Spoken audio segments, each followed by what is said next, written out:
So the purpose of this vlog is to show you how you can live a lifestyle where you're living healthy, where you're doing the things you want to do. We like to travel and make money on the road. For me, it's kind of a new experience. I'm kind of just getting used to traveling, but you know, having seen the opportunities and the possibilities for people like me and people like Frank to be able to work, stay in touch with our clients, run businesses from anywhere in the world on our phone, on our laptop, is just the most incredible feeling in the world.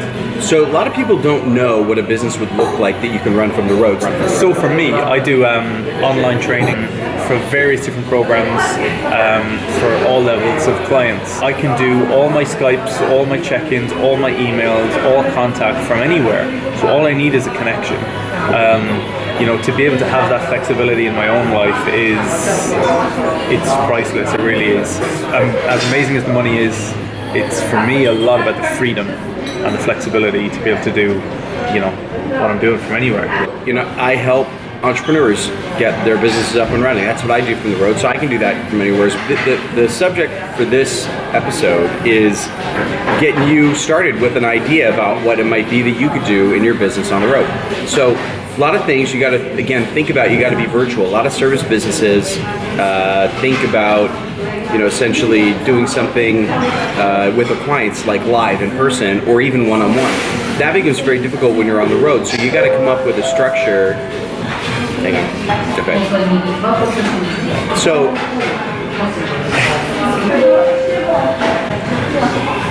So you want to think about something you can do virtually, right? You want to think about something you can provide service or support for over the internet. And so think about your skill set, think about the things you love to do, and how you can help other people get what they want using those skills.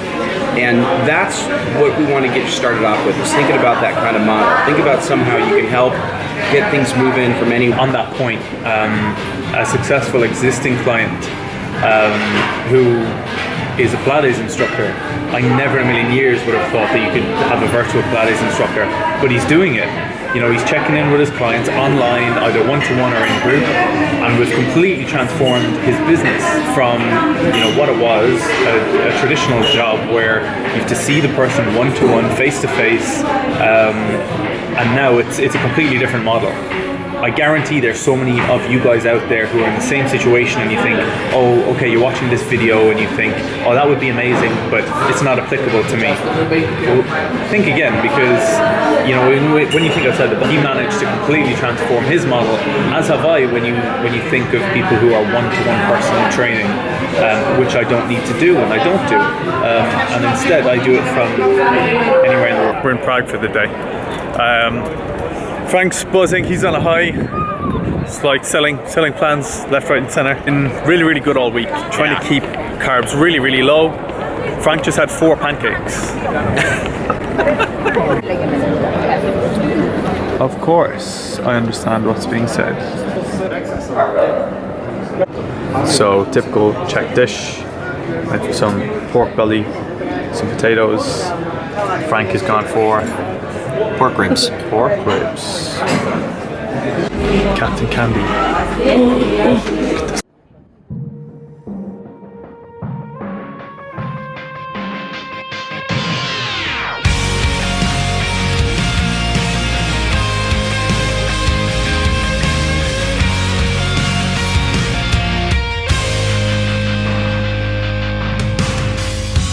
Good intentions never get me too far. I find myself believing you'll find where you are. But life isn't just about just getting by for now. And everybody needs a second chance wherever you stand. This is absolutely beautiful. Yeah. Again for a selfie. A video selfie. Yeah. So it's official. Myself and Frank have decided to seal it with a lock. Right. We just have to decide what colour we want now. Look at these. Cute there. Cute little names. Oh look, it's a Chris and Frank, look. Yeah, so we're just going for a walk. We're flying to Milan later on. We trained, got some cardio in, eating healthy so far. We're going to get our coffee, of course, and who knows what Frank might have. Probably peppermint tea. I'm just thinking. Maybe. So yeah, we've been brainstorming all day, coming up with some pretty cool, exciting ideas, which you guys will hear about soon, but not quite yet. But yeah, this city is by far my favorite. They look so good. What's your favorite one? Look at that. That's interesting. Is that a tzarta? That's a Israeli spice on that, I think. What's your favorite? What's my favorite? I really like strawberries. Oh, well, I love those kind of custard So cakes. that would be good, or this raspberry tart. Frank's been good. He's gone for a minty. Pushed the boat out a small bit. And gone for a latte with cream. So we're in Prague, and it is Frank's tip for a business or a service from the genius himself. The mistake that a lot of business owners make is they sell the wrong thing. So when you have a service, for example, and they think that what they're selling is the work they do, but really what you should be selling is the outcome of the thing you're doing for your client. So for example, let's say you're a web designer, or let's say you're a social media consultant, or let's say you're a copywriter, right? A lot of times we sell the task, right? We say, well, you're buying web design, you're buying social media help, or you're buying copywriting, but actually your client doesn't care about that. What your client cares about is the thing that you get out of that work. So, your client, your prospect isn't staying up at night thinking, gosh, if I could just get a web designer. They're thinking, gosh, if I could just get more sales from my website. Or they're not thinking, oh, I just need to hire a copywriter. They're thinking, wow, I wish that my marketing material was generating sales. So when you market yourself, don't market yourself as the tool. It's kind of like selling the hammer instead of the completed home. You're not a hammer, you're a complete home. So remember that in your marketing. Sell to the pain, sell to the outcome. Don't worry about how you get it done, the tools you use, the skill set you have, because frankly, as much as we hate to hear it, your client doesn't care. Leaving on the way to Milan. We're on our way to the lounge.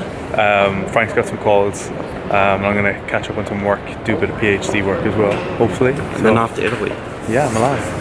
Awesome. Could be a lot worse. Could be worse. So we just sat down on the way to Milan. Quick, a few minutes before everyone jumps on. We were just saying that, early birding. Thanks to Frank. We were just saying this is potentially the last time that we'll take economy together. Never again. There's still room service. Chicken Caesar salad. Whatever. Ireland. Irlanda. Many island people in Milan. Is there? Is there? So, buongiorno. Buongiorno. Ciao. Buon pomeriggio. Buon pomeriggio. pomeriggio. Pomeriggio. Pomeriggio. Good afternoon. Ah. So I live in London, but I'm from Ireland. England, different people.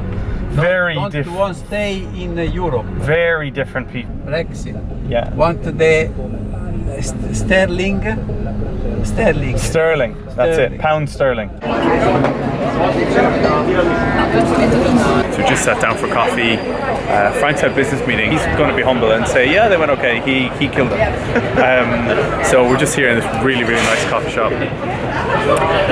Already in love with Milan. Gonna have a coffee and catch Frank on his final business tip for a small business or a service?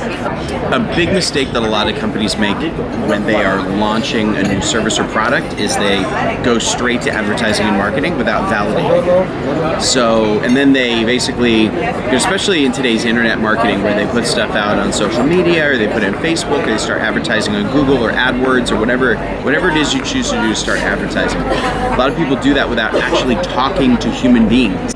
But it's those people who are going to actually buy your product. So you got to talk to them first. So you can't hide behind your computer and grow your business. So go validate. Go talk to people. Ask them if the problem you're solving actually is a problem they want to solve, if they will pay money for it, how much money they'll pay. Ask them those questions first before you start advertising, because then all you're left with are these metrics that basically, you know, you're not converting or not click-throughs or whatever, but that's not really going to help you figure out what's wrong. It just tells you something's wrong. The thing that helps you figure out what's wrong is to actually talk to people. So don't forget that human element in your marketing. So this has just arrived. Clearly not been calorie conscious today. Frank's got his green tea. Oh, mint tea. Mint tea? That's mint tea. Mint tea.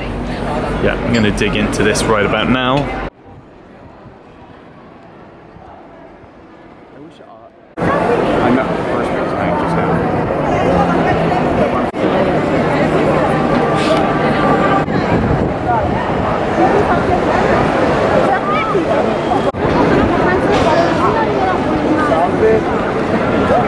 Hey guys, we're here in front of the, you're gonna have to pronounce it.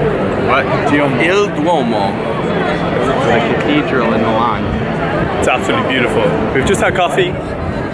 Frank's got another meeting. I'm gonna do a bit of a tour of the city, show you guys what Milan has to offer. Massive contrast massive contrast in attire. Yes, exactly. Of course. Tons of birds here. But if you look around, like you'll see all these pigeons, but something that a lot of people don't know about Milan is that these pigeons are considered to be lucky. A lot of people actually have their weddings here right in front of the cathedral. They have these wedding photos and they try to get the pigeons to land on them. Really? As a sign of luck. I can't think of anything more disgusting, but it's actually a thing here.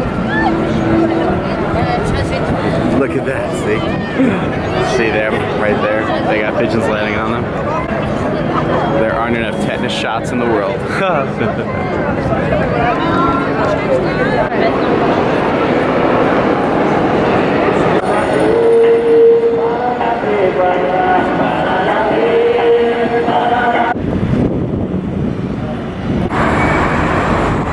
I'm really hesitant to make this statement, but Milan is possibly my favorite city in the world. Maybe I'm saying that in the moment, but I would live here tomorrow.